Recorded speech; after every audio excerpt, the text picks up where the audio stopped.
നമ്മൾ തമിഴകത്തേക്ക് പോവുകയാണ്.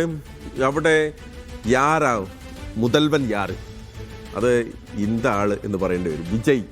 അപ്പോൾ വിജയ് ചോദിക്കുകയാണ് ഇന്ത ആട്ടം പോതുമാ എന്നൊക്കെ നമ്മളോട് ഇലക്ഷൻ ജയിച്ചു കഴിഞ്ഞതിന് ശേഷം അദ്ദേഹം ചോദിച്ചു. പക്ഷേ 118 എന്ന മാന്ത്രിക സംഖ്യയിലേക്ക് എത്താൻ അദ്ദേഹത്തിന് കഴിഞ്ഞിട്ടുണ്ടായിരുന്നില്ല. പക്ഷേ ഇന്ന് ക്ലൈമാക്സിലേക്ക് എത്തുമ്പോൾ വിജയ് തന്നെയാണ് നായകൻ എന്ന് നമ്മൾ മനസ്സിലാക്കുകയാണ്.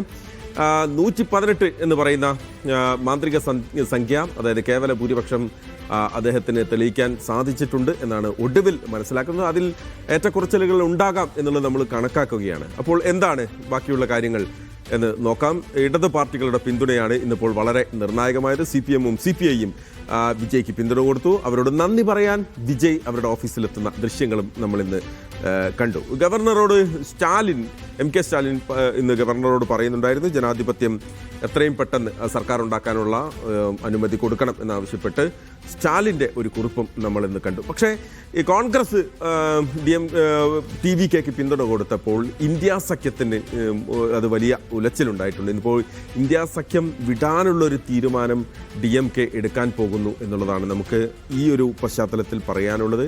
ഇന്നിപ്പോൾ കനിമൊഴിയുടെ ഒരു കത്ത് ലോക്സഭാ സ്പീക്കർക്ക് കൊടുക്കുന്നത് കണ്ടു. ഞങ്ങൾക്ക് പാർലമെൻറ്റിൽ ഒരു പ്രത്യേക ബ്ലോക്കിൽ ഇരിക്കാനുള്ള ഒരവസരം തരണം, അങ്ങനെ വേണം, ഇന്ത്യ സഖ്യം വിടാൻ പോകുന്നു എന്നുള്ളതിൻ്റെ ഒരു തെളിവായി നമുക്കതിനെ കാണാൻ സാധിക്കും. എന്തായാലും കോൺഗ്രസ് DMK ദീർഘനാളായിട്ടുള്ള ബന്ധത്തിൽ ഒരു വിള്ളൽ വീഴ്ത്താൻ ഇന്നത്തെ ദിവസം അതിന് കാരണമായിട്ടുണ്ട് എന്നുള്ളതാണ്. കോൺഗ്രസിൻ്റെ പിന്തുണ വിജയിക്കാണ്. അപ്പോൾ ഇനി തമിഴ്നാട് വിജയ് നാടാണ്. പക്ഷേ ഈ പറയുന്ന സമയത്തും കേട്ടോ ഇപ്പോഴും ഒരു അനിശ്ചിതത്വം ഉണ്ട്. കാരണം 120 പേരുടെ പിന്തുണയുണ്ട് എന്ന് വിജയ് പറയുമ്പോഴും അത് തെളിയിക്കാൻ സാധിച്ചിട്ടില്ല എന്നാണ് ലോക് ഭവൻ പറയുന്നത്. അതിൽ ഒരു അനിശ്ചിതത്വം തമിഴ്നാട്ടിൽ നടക്കുന്നുണ്ട്. കഴിഞ്ഞ കുറേ ദിവസമായിട്ടുള്ള അതേ പ്രശ്നം ഇപ്പോഴും ഈ നിമിഷവുമുണ്ട്. നാളെ രാവിലെ സത്യപ്രതിജ്ഞ പറഞ്ഞിട്ടുണ്ട്.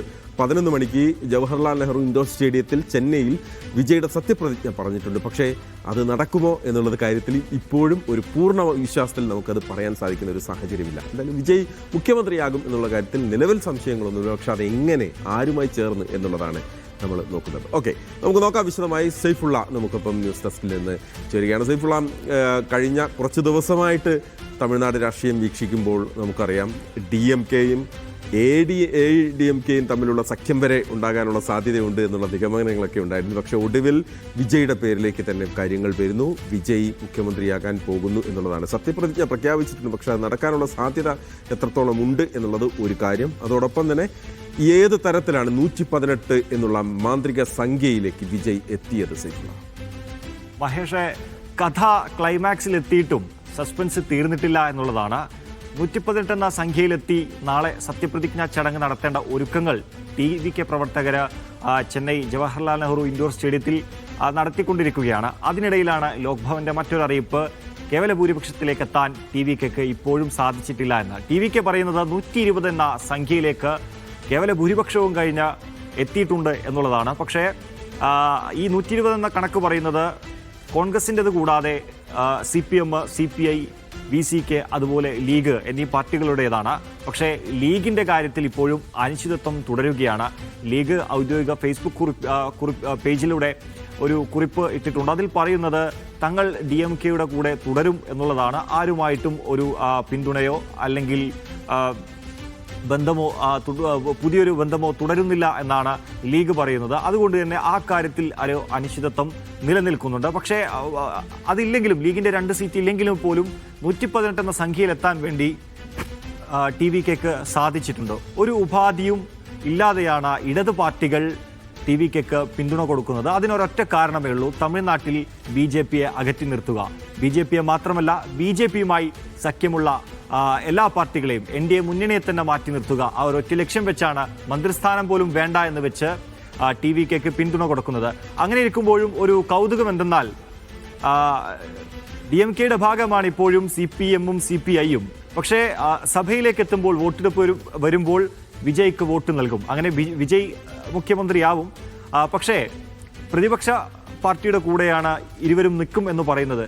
സഭയിൽ എന്തെങ്കിലും രീതിയിലുള്ള ചർച്ചകൾ വന്നു, അത് വോട്ടെടുപ്പിന് പോയാൽ ഈ 2 പാർട്ടികളും ആരുടെ കൂടെ നിൽക്കും എന്നതൊരു പ്രധാനപ്പെട്ട ചോദ്യമാണ്.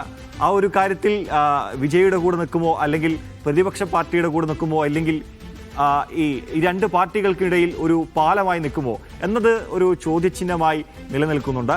എന്തായാലും TVK വിജയ് മുഖ്യമന്ത്രിയാവും എന്ന് തന്നെയാണ് പ്രതീക്ഷിക്കുന്നത്. എന്തായാലും ക്ലൈമാക്സിലേക്ക് എത്തിയിട്ടുണ്ട്. അത് നമുക്ക് എങ്ങനെയാണ് എന്നുള്ളത് നോക്കിക്കാണണം.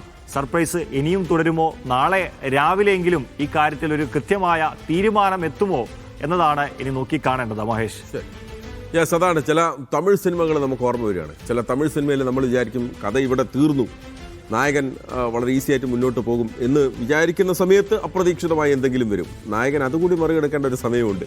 അതുപോലെയായിരിക്കും വിജയുടെ ഇന്നത്തെ ദിവസവും. സത്യപ്രതിജ്ഞ പ്രഖ്യാപിച്ചിട്ടുണ്ട് നാളെ 11 മണിക്ക്. പക്ഷെ അത് നടക്കുമോ എന്നുള്ളതാണ് ആകാംക്ഷ. തമിഴകത്ത് സസ്പെൻസ് നിൽക്കുന്നേയില്ല.